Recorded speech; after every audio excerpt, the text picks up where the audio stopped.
Welcome everyone to What the Force, and I'm Marie-Claire Gould, your host, and I just wanted to introduce this new segment which I have named The Way of the Force.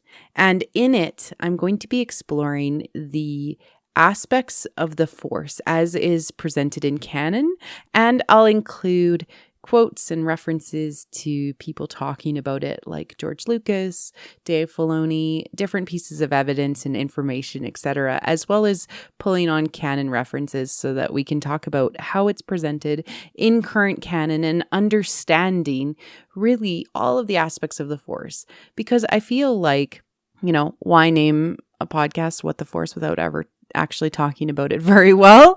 And then also, it's something that I'm always trying to solve and try to understand, because this concept of the Force is so interesting and it permeates, not only the culture of a galaxy far, far away, but also our own. You talk about the Force and everybody kind of has their own interpretation of what it is and what it means to them. And certainly, a lot of the interpretation ends up being, it's a power that Jedi used to, trick people and lift rocks. Like, very much the Rey quote, like it is this idea that people think, I can just do a Jedi mind trick and convince you of what I want, or I can pull something from across the room. But what is it actually? Or what was it meant to be? And Dave Filoni, in the Rebels Remembered recent panel, actually talks about it. And if you get him going, he really gives you some good sound bites about the Force and what it means. So let's listen to him here. It took a lot. I mean, where they are, is any of that really important? Implicit knowledge, not implicit knowledge. Here we go. Is there a place? Is it in your mind? I mean, people want to know these things. I appreciate that. For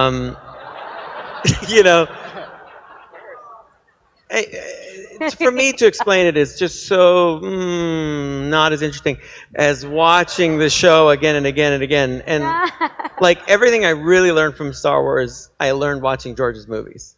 It's all in there. It's not a mystery if you pay attention and if you ask yourself the right questions, then the answers are provided. So the answers are all in there, and sometimes you just have to redefine the way you think something is it being literal or not? And I mean, luckily I did have a plan. I thought we were going far out. I don't believe it's a sense of time travel personally, not necessarily. I've been told some theories and they're interesting.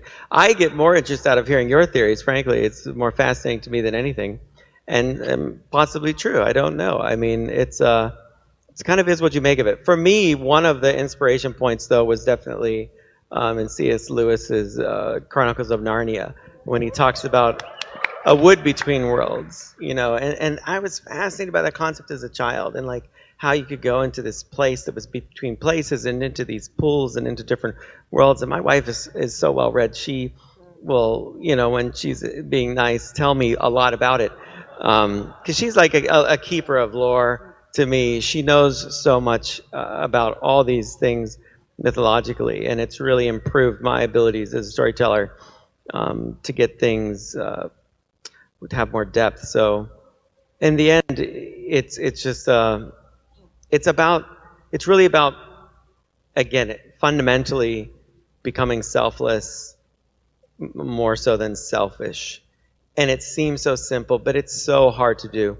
And when you're tempted by the dark side, you don't overcome it once in life and then you're good. It's a constant. And that's what really Star Wars is about, and what George, I think, wanted people to know is like to be a good person and to really feel better about your life and experience life fully. You have to let go of everything you fear to lose, because then you can't be controlled. But when you fear is the path to the dark side. It's also the shadow of greed, because greed makes you covet things, and greed makes you surround yourself to it. So you surround yourself with all these things that make you feel comfortable in the moment, but they don't really make you happy. And then when you're afraid of something, it makes you angry. When you get angry, you start to hate something. Sometimes you don't even know why. When you hate, you often know why you hate. No, you direct it at things, and then you hate it. And it's hard, because anger can be a strength, at times, but you can't use it in such a selfish way.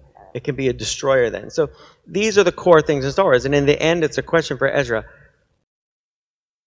What I love about this particular panel was that we also learned about the trust tree, which is kind of a fascinating thing that Dave has implemented to make sure that like spoilers and leaks and people don't talk about things that they're not supposed to.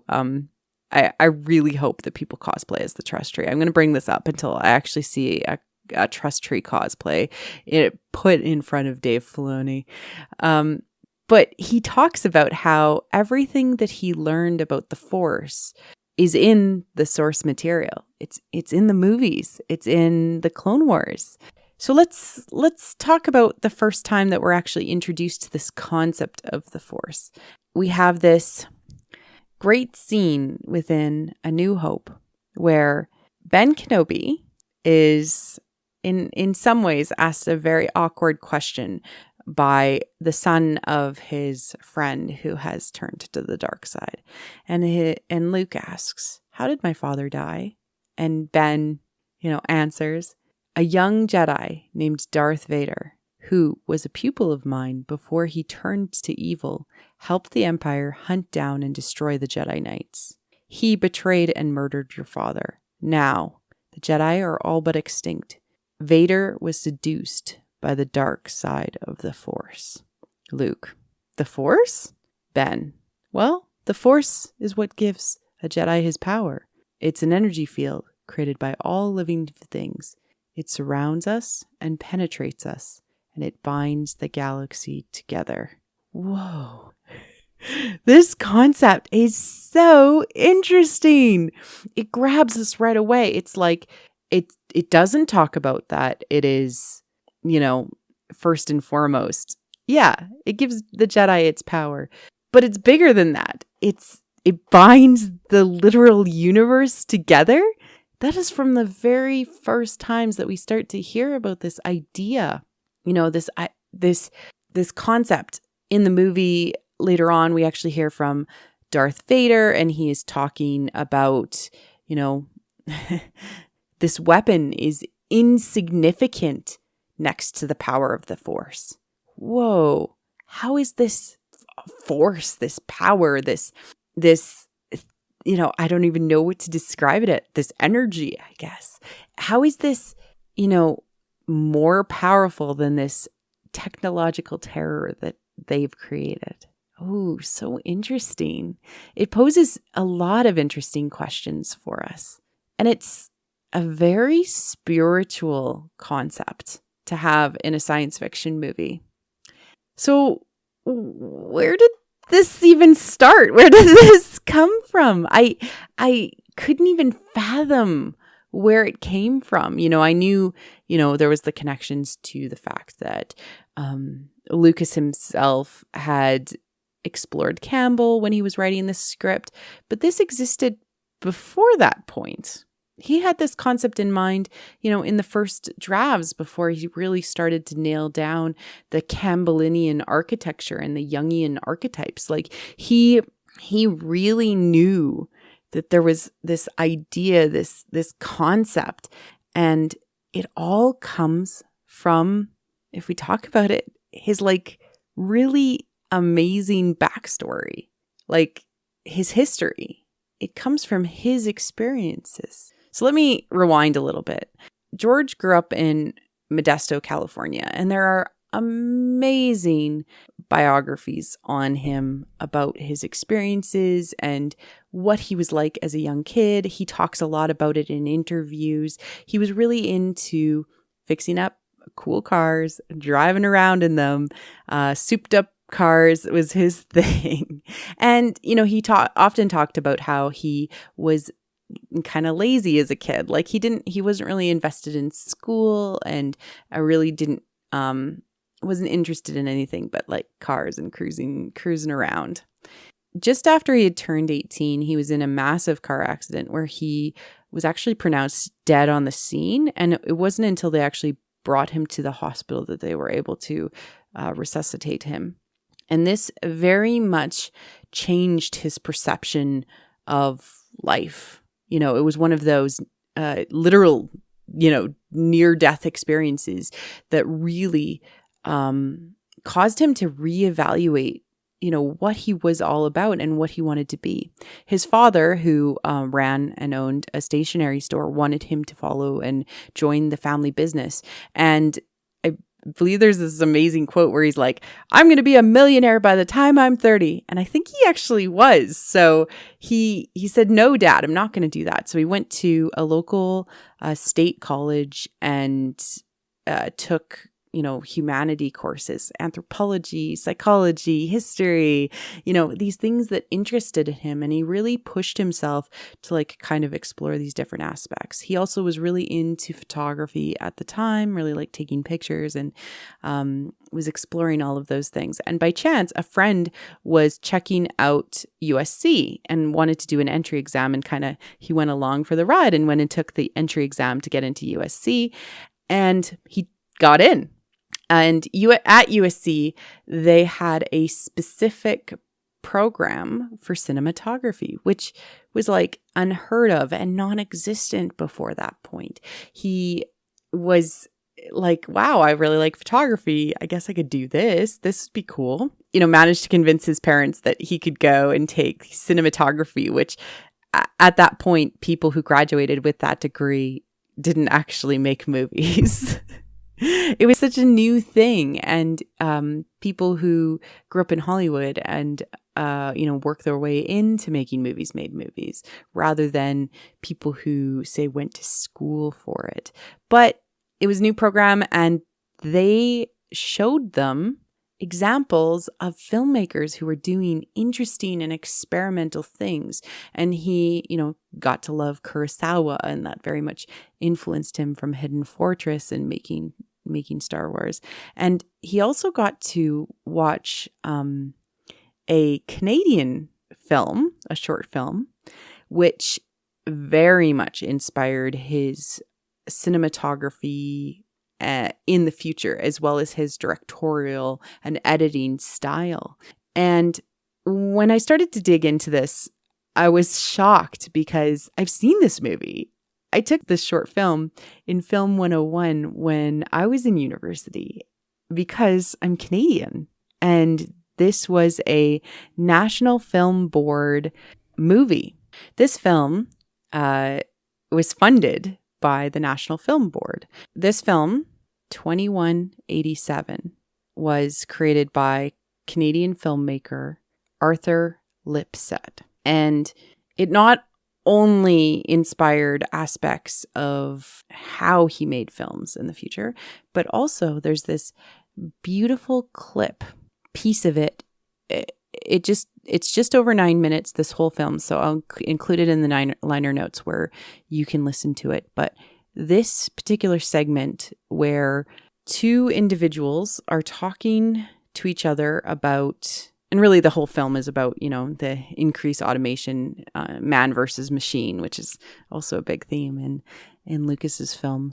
And 2187 has this beautiful section where one of the creators of THX sound system and friend, a fellow filmmaker from Canada, were talking about, you know, how people interact.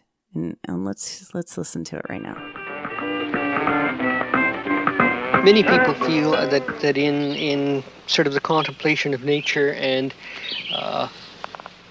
in communication with other living things, they become aware of some kind of force or something behind this apparent mask, which we see in front of us. And they call it God, or they, you know, depending on their particular disposition. To the question... You mean feelings or thoughts? Of some aspect of it. Of some aspect of it. Mm-hmm. To me, is not the same thing as a world full of human beings. There's something gone, there's something missing. And then the people say, well, this is good, let's have more of it. And somebody walks up and you say, your number's 2187, isn't it? Boy, does that person really smile. Yeah, so it's like questioned, like, you know, it's not the same as just having a world full of humans. It's everything. It's nature. It's between the rock, the tree, the ship. It's everything. And as you interact with these different aspects of it, there's this idea that we're all interconnected and we can kind of feel it. And Lucas expanded on this, and I think it really got his brain going, and maybe it churned in the background as he was studying religion and philosophy and the sacred stories of other cultures. And he started to distill this idea down into a concept. And, he's quoted by saying that he really took almost like the greatest hits of all of these different cultures and religions and said, fundamentally, they're all saying the same thing. And, if I could express this to a kid who's growing up, maybe doesn't have religion, maybe does, but maybe it doesn't resonate with him because it's very culturally done, or her, that it's very culturally, maybe it doesn't resonate with them because it's very culturally bound. All of our religions. He almost was thinking like in a way, a non-denominational spirituality, and it took all of these different ideas and said, what is this? What is it? Here's a clip of him talking about it after he has kind of maybe churned for a while. This is one later on when he's asked about, what is the Force? What the Force? What is it? Where did the idea of Force come from? The whole thing in Star Wars was to take, ideas, psychological ideas, from social issues, political issues, spiritual issues, and condense them down into an easy-to-tell story of those stories. The Force basically came from, distilling all of the religious beliefs, spiritual beliefs, go all around the world, all through time, finding the similarities, and then creating an easy-to deal with metaphor for what religion is. And the point is that in the very beginning, when you have people worshiping rocks and deer,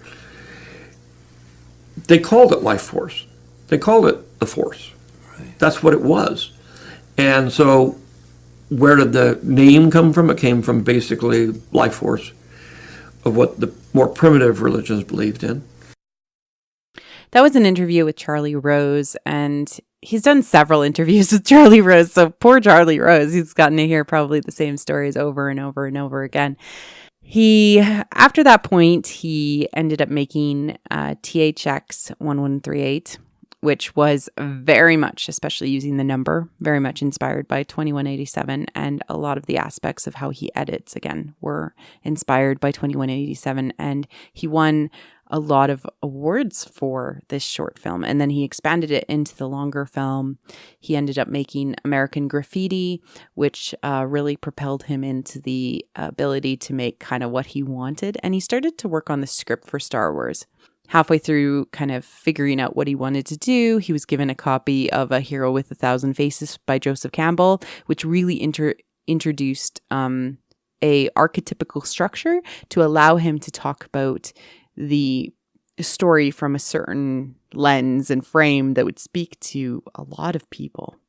But, he was really working on the spiritual idea and incorporating it into his script. And originally he named, I think it's the first or second draft, he named the wielders of the light side and the users of the dark side. So that we had the Jedi Bindu of the Ashla and the Bogan, which is such a cool name for the dark side users. So like Vader and things like that would have been a Bogan, and the Jedi Bindu of the Ashla. And we've seen these names come back. Ahsoka's original name was going to be Ashla. She also, we also get in Rebels, Bindu, who is, I'm the one in the middle. I'm the one in the middle. I'm the Bindu. And we have just recently heard the concept of Bogan come back in the new audio-only book, Dooku, Jedi Lost. It is being referred to, Bogan is like forbidden artifacts, potentially with a dark side nature, which I'm so happy we're getting this concept back in reference to the dark side. But, he also used a different term for the Force in the original scripts. He called it the force of others. And only in later versions did he actually shrink it down. I think it was actually the 4th version of his draft. He shrunk it down just to the force. The force of others is really, tying back to that concept that things are all interconnected, that we, by living, produce energy, and that energy is all together in the universe. We're all in this universe together, and we're all interconnected. And I really love that idea. George Lucas really wanted to add in a very dichotomous, a binary system. So he noticed that throughout many religions, there's, from a Taoist perspective, yin and yang, heaven and hell, dark and light. But his actually has taken on like a really interesting aspect, because he actually views it's not just light and dark, or good and bad, or evil and, perfection. Like in some ways, he actually almost from the beginning has described the dark side as related to selfishness, and the idea that anger and fear and these motivating emotions push you towards being selfish and controlling, and that the opposite of that, true compassion for others, plugs into the force of others. And I'm going to explore that with a few clips. So here's the first one, as he talks about selfishness. It's about good and evil in us, as well as our institutions. So, and the idea that some of us think we're really great people, but in the real world we're not. We're terrible people. Or you can make bad choices. Well, you make bad choices, but you run your life in a very selfish way, and you think you're doing good when you're actually not. And at the same time, it's how do democracies turn back into dictatorships? Why do people who have the power to have the freedom and everything turn it over to somebody who's going to take it all away from them? It's happened through history forever and ever, and all Star Wars is a way of updating that idea to say, watch out, because there are people out there who don't play by the rules, and if you're not careful, you're going to lose all your freedom. And at the same time, those people who may not play by the rules because they're selfish and greedy turn themselves into evil people who don't care about other people. There you go. The essence Playing of Star out Wars. today. Yeah. But how does this play out in the actual material? Well, we get an interesting lesson about the difference between, the light side and the dark side from a Jedi perspective. And this scene is often kind of mocked, but I think George actually thought it was fairly romantic when he wrote it. I watched this amazing interview with Carrie Fisher interviewing George, and they were talking about, this is unrelated to unrelated to the Force, because they were actually talking about writing for Young Indiana Jones, the TV series, and how George had to write this romantic scene, and how Carrie kept on wanting to throw stuff at him because he kept on writing this terrible romantic dialogue. And now we understand why parts of the prequels are kind of terrible and cringy, it's because literally George cannot write romantic dialogue. What he thinks is romantic is maybe less so. Including, he's described the conversation that happens in the meadow where, suddenly you're going to talk about a fascist dictatorship because you think that's cool. But he said, well, it's actually because he does think it's cool because his friend Palpatine has convinced him of that. I love that concept that, George even thought about the fact that his casual coffee chat conversation with the girl that he likes would end up having a slightly fascist tone to it. Anyways, into the next clip, which is Anakin Skywalker on his way from Coruscant to Naboo to hide and protect Senator Amidala, talking about attachment. Attachment is forbidden. Possession is forbidden. Compassion, which I would define as unconditional love, is central to a Jedi's life. And so you might say that we are encouraged to love. We are encouraged to love. And truthfully, that is the fundamental nature of the Force and how it translates. The dark side is this idea that you need, you want, you are afraid to lose the things that you have. Whereas the light side is compassion and love for the force of others, love for the existence of others, truly compassionate, the willingness to exist and have others exist with you. That's it. The idea of the Force has changed over time. It is iterative. Dave has talked about how some of the things that they've added into, Rebels, he very much views that George would be cool with. He has mentioned that sometimes he's talked to him about them. But I very much think that this truth, this universal truth, is the basis for what George was always intending to have happen along the way.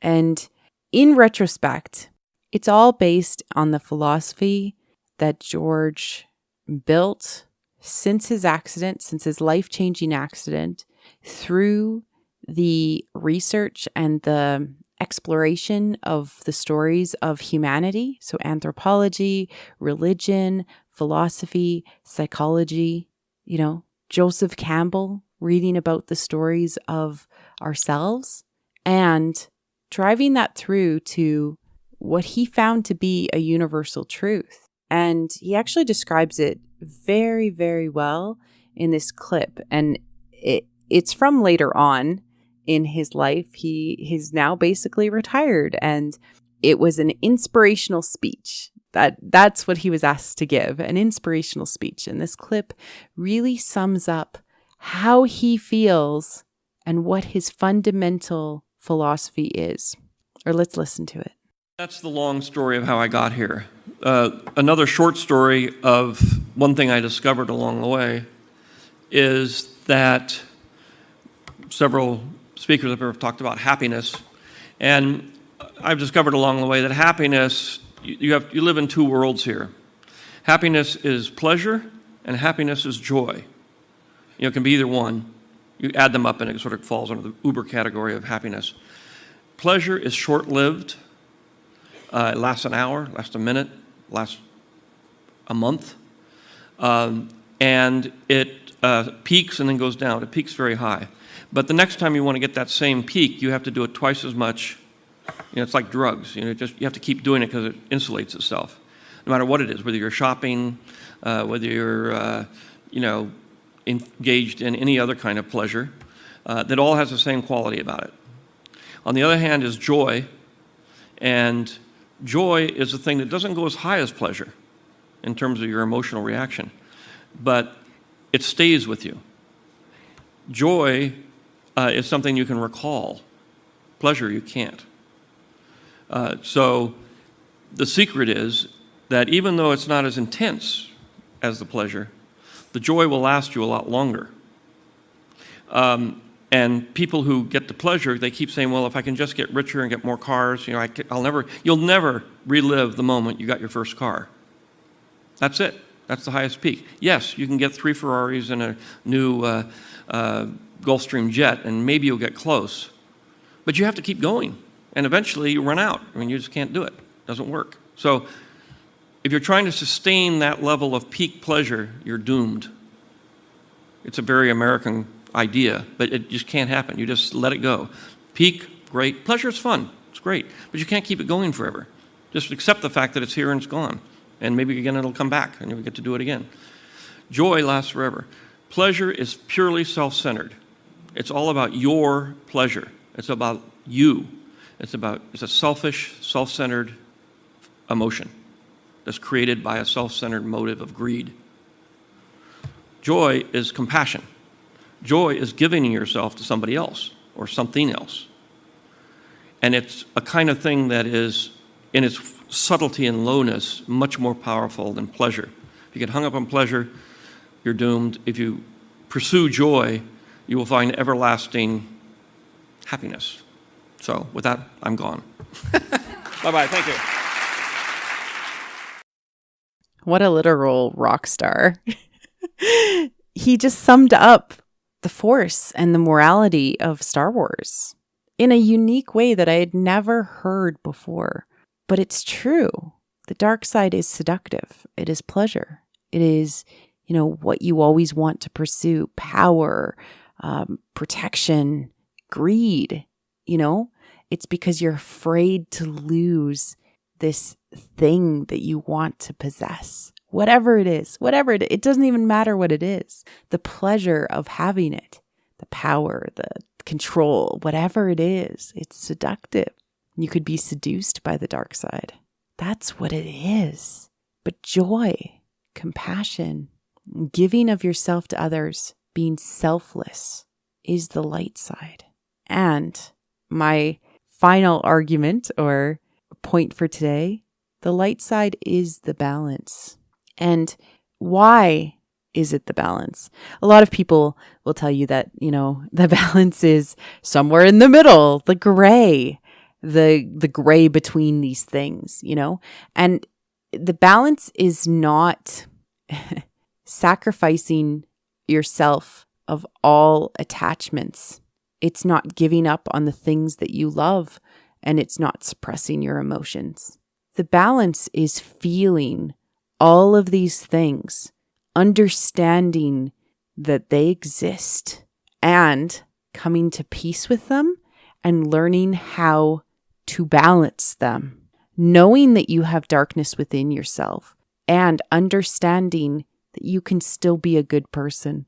That is the balance. The balance happens actively. You actively need to choose compassion, joy, and light. In the recent novel, Master and Apprentice, Qui-Gon Jinn talks to Rael Averross and says, I don't turn towards the light because it is good. I turn towards the light because it is the light. And Rael Averross is quoted later on using that phrasing. And it's the choice to move forward, to carry everything within you and handle it. That is the balance. That is the balance of the universe and what we all must find within ourselves. And I have one last clip to share with you that kind of indicates that the balance isn't necessarily light and dark. It isn't, but it's also not gray. It's the weight of carrying these things on your back, all of your shadows, all of your darkness, and still choosing to turn towards the light. Here. This is from Dave Filoni talking about the Lost Missions, which are the Yoda-specific episodes from Clone Wars. He will be talking about how, Force ghosts happen, because that was really the focus of these episodes. But he gets into why, Anakin turns back into the young man And he talks about a key thing and mentions balance. So let's listen. The fact, which I think is a critical change that he made that I actually like a lot, which is that Anakin after death is the young man that you knew. Anakin, when he appears in the Force, is the last moment that he was the good person that he very much wanted to be, the good person that we believed in. It doesn't make sense mythologically for him to maintain the guise of the old man afterward in the Force, because he was never good. He was never balanced when he was that person. He was the wicked old man. So he has to shed that skin like everything else. So he appears as a young man. He was never balanced as the wicked old man. Wow. Even recently, Star Wars has very much put a focus on the concept of balance and what it means between the light and the dark. And last week was the release of an audio-only book, which I classify as an audio drama, called Dooku, Jedi Lost. There are numerous new Force concepts and new ideas, and really they tie back to everything that we've ever known before, but it's very fascinating, and I can't wait to dig into especially some of the dark side pieces in the future. I did want to bring up one clip from this audio drama, which is, it's going to be completely out of context, but it's a chant that is used to find balance after you've been faced with the dark side. This is from Dooku, Jedi Lost, written by Cavan Scott. All rights reserved for Penguin Random House. We call upon the three. Light, dark, and balance true. One is no greater than the others. Together, they unite, restore, center, and renew. We walk into the light, acknowledge the dark, and find balance within ourselves. For the Force is strong. For the Force is strong. Light, dark, balance, true. One no greater than the others. Oh, man. Together they unite, restore, center, renew. We walk into the light. We acknowledge the dark, and we find balance within ourselves. This whole idea is the key.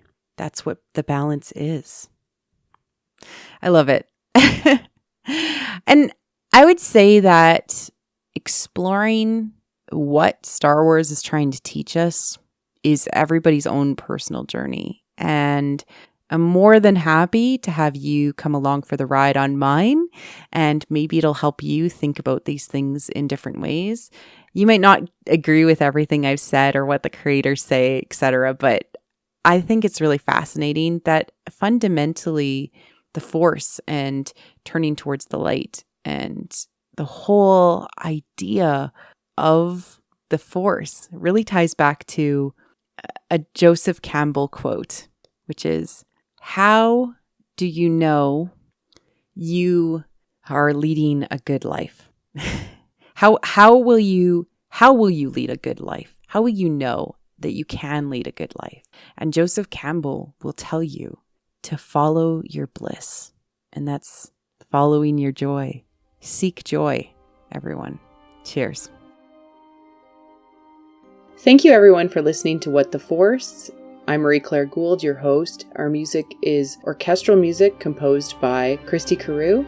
We have a Patreon at patreon.com/whattheforce. We would like to thank all our patrons, especially those who love What the Force, In Wild Space, Night Huntress, and Susan. We are available wherever podcasts are found and YouTube. You can connect with us at Twitter at WT4 Show or on Facebook at What the Force. Feel free to reach out to us and start a conversation. Cheers.